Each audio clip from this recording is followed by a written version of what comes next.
Cyber మోసాలు మరియు నేరాలపై అవగాహన. సైబర్ ప్రపంచం రెండు వైపులా పదునున్న కత్తి లాంటిది. సైబర్ నేరగాళ్లు సైబర్ క్షేత్రాన్ని దుర్వినియోగం చేసి ప్రపంచ భద్రతను ప్రమాదంలోకి నెట్టేస్తున్నారు. ఎక్కడో సుదూర ప్రాంతంలో ఉన్న సైబర్ నేరస్తులు మన నెట్టింట్లో ప్రవేశించి మన బ్యాంకు ఖాతాను ఖాళీ చేసేస్తున్నారు. మన ప్రైవసీని దెబ్బతీస్తున్నారు. సైబర్ క్రైమ్ అనేది కంప్యూటర్ ఆధారిత నేరం. కంప్యూటర్ నెట్వర్క్ డివైజ్లే లక్ష్యంగా చేసే దాడి, నేరపూరిత చర్యను సైబర్ క్రైమ్ అంటారు. అక్రమంగా డబ్బు సంపాదించుకునే వాళ్ళు సైబర్ నేరగాళ్ళు, హ్యాకర్లు ఇలాంటి నేరాలకు పాల్పడతారు. వ్యక్తులు లేదా సంస్థలు ఒక ప్రణాళిక ప్రకారం ఉమ్మడి లక్ష్యం కోసం ఈ రకమైన మోసాలు చేయాలనుకుంటారు. ఒక వ్యక్తి, సంస్థ లేదా దేశ రక్షణకు, ఫైనాన్షియల్ హెల్త్కు సైబర్ నేరాలు ఆటంకం కలిగిస్తాయి. ఇలాంటి చర్యలు చట్ట వ్యతిరేకమైనవి. భారత్తో పాటు ప్రపంచ దేశాలు సైబర్ నేరాలు కఠినమైన శిక్షలు విధిస్తున్నాయి. సైబర్ నేరం అంటే ఏంటి? కంప్యూటర్ను సాధనంగా లేదా తదుపరి నేరాలకు పాల్పడే మార్గంగా ఉపయోగించే అన్ని రకాల నేరపూరిత చర్యలు సైబర్ నేరాల కిందకు వస్తాయి. కంప్యూటర్ ద్వారా మోసాలకు పాల్పడటం లేదా టెక్నాలజీని ఉపయోగించి కంప్యూటర్లపై దాడి చేయటం, ఈ రెండు చట్టవిరుద్ధమైన చర్యలే.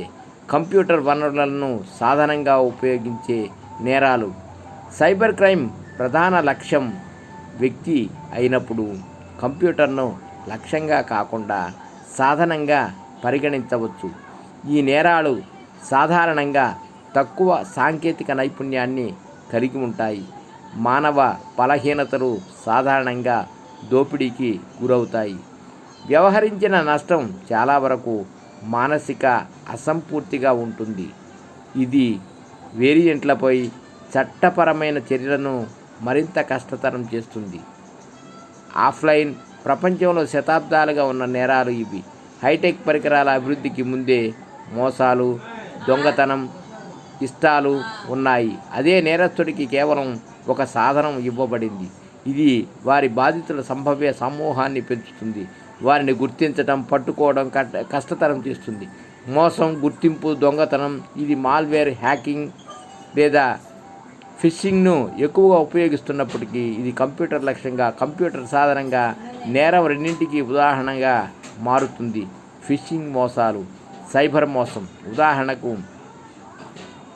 డబ్బు వినియోగదారులను మోసం చేయడానికి తప్పుడు వెబ్సైట్లను ఏర్పాటు చేయటం లేదా వినియోగదారుల క్రెడిట్ కార్డు సమాచారాన్ని మోసం చేయడానికి ఫిషింగ్ ఉపయోగించడం. తీసుకోవాల్సిన జాగ్రత్తలు. 1. ఆధునిక పంతాలో అకౌంట్ టేకోవర్.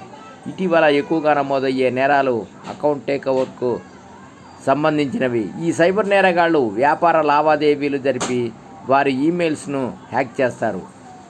అన్సెక్యూర్డ్ ఈమెయిల్ ఐడీల లావాదేవీలను కొంతకాలం పరిశీలిస్తారు. అదును చూసుకొని నగదు చెల్లించాల్సిన వ్యక్తికి నగదు తీసుకునే వ్యక్తిలా మెయిల్ పంపిస్తారు. బ్యాంకు ఖాతా మారిందంటూ తమ ఖాతాను మెయిల్లో పొందుపరుస్తారు. దీంతో చెల్లింపులు సైబర్ నేరగాడి ఖాతాలోకి వస్తాయి. అందుకే ఖాతాలు మారినట్టుగా సమాచారం వస్తే అవతలి వ్యక్తిని నేరుగా సంప్రదించి నిర్ధారించుకున్న తర్వాతే డిపాజిట్ చేయటం ఉత్తమం. 2. దురాశ వద్దు. సినిమా హాళ్ళు, షాపింగ్ మాల్స్ వంటి చోట్ల ఏదో ఒక సర్వే చేస్తున్నామని నమ్మబలుకుతుంటారు. Email ID, cell phone number రాసి డబ్బాలో వేస్తే డ్రా తీసి బహుమతి ఇస్తామని కూడా ఆశ పెడతారు. అలాంటి వారికి వివరాలిస్తే ఇబ్బందే.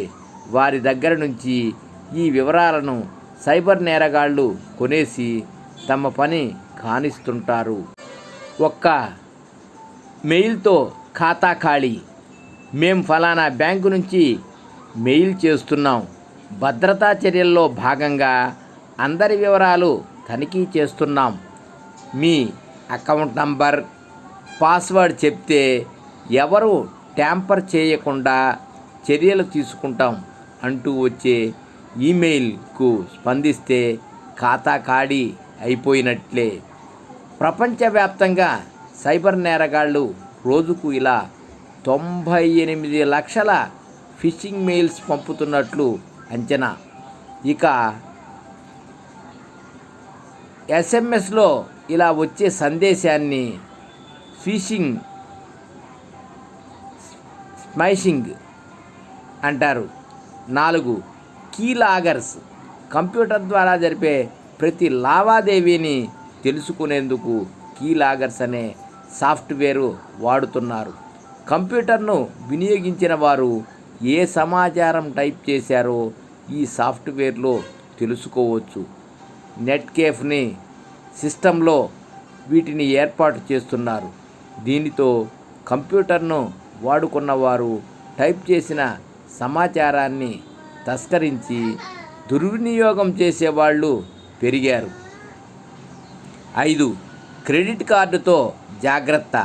షాపు లేదా పెట్రోల్ బంకుకు వెళ్ళి క్రెడిట్ కార్డుతో బిల్లు చెల్లించినప్పుడు కార్డు చెల్లింపు సమాచారానికి చెందిన ఒక కాపీ వారే ఉంచుకుంటారు. వారి దగ్గర ఉంచుకునే బిల్లు కాపీలో ఉన్న పేరు, కార్డు నంబరు ఉంటాయి. కార్డు వెనుక ఉన్న సివివి కోడ్స్ అవతల వ్యక్తులు నోట్ చేసుకుంటే నెట్లో మీ ఖాతాలో వారు షాపింగ్ చేసుకోవచ్చు. ఒక్కోసారి స్కిమ్మర్లను వినియోగించి కార్డు డేటాను దొంగిలించి మరో కార్డు తయారు చేసి జల్సా చేస్తున్నారు. సర్వే జనా సుఖినో భవంతు. లోకా సమస్త సుఖినో భవంతు. ఓం శుభం భూయాత్.